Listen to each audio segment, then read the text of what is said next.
rytą pradedam taip.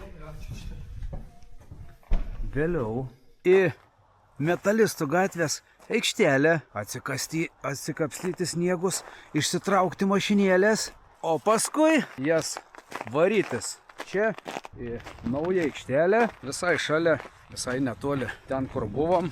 Viskas bus nauja, trigubai beveik daugiau ir švaru. Galit drąsiai ir rytoj jau važiuoti čia Išradėjų ir Liejyklos gatvių sankryža Šiauliuose.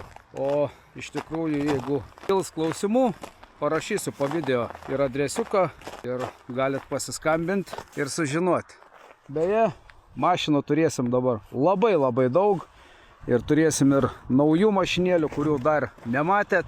Tai jeigu norėsit, galėsit atvažiuoti. Ryte vartai bus atidaryti. O tam kartą tiek, mes einam judintis toliau. O jums gražaus sekmadienio vakaro. Iki.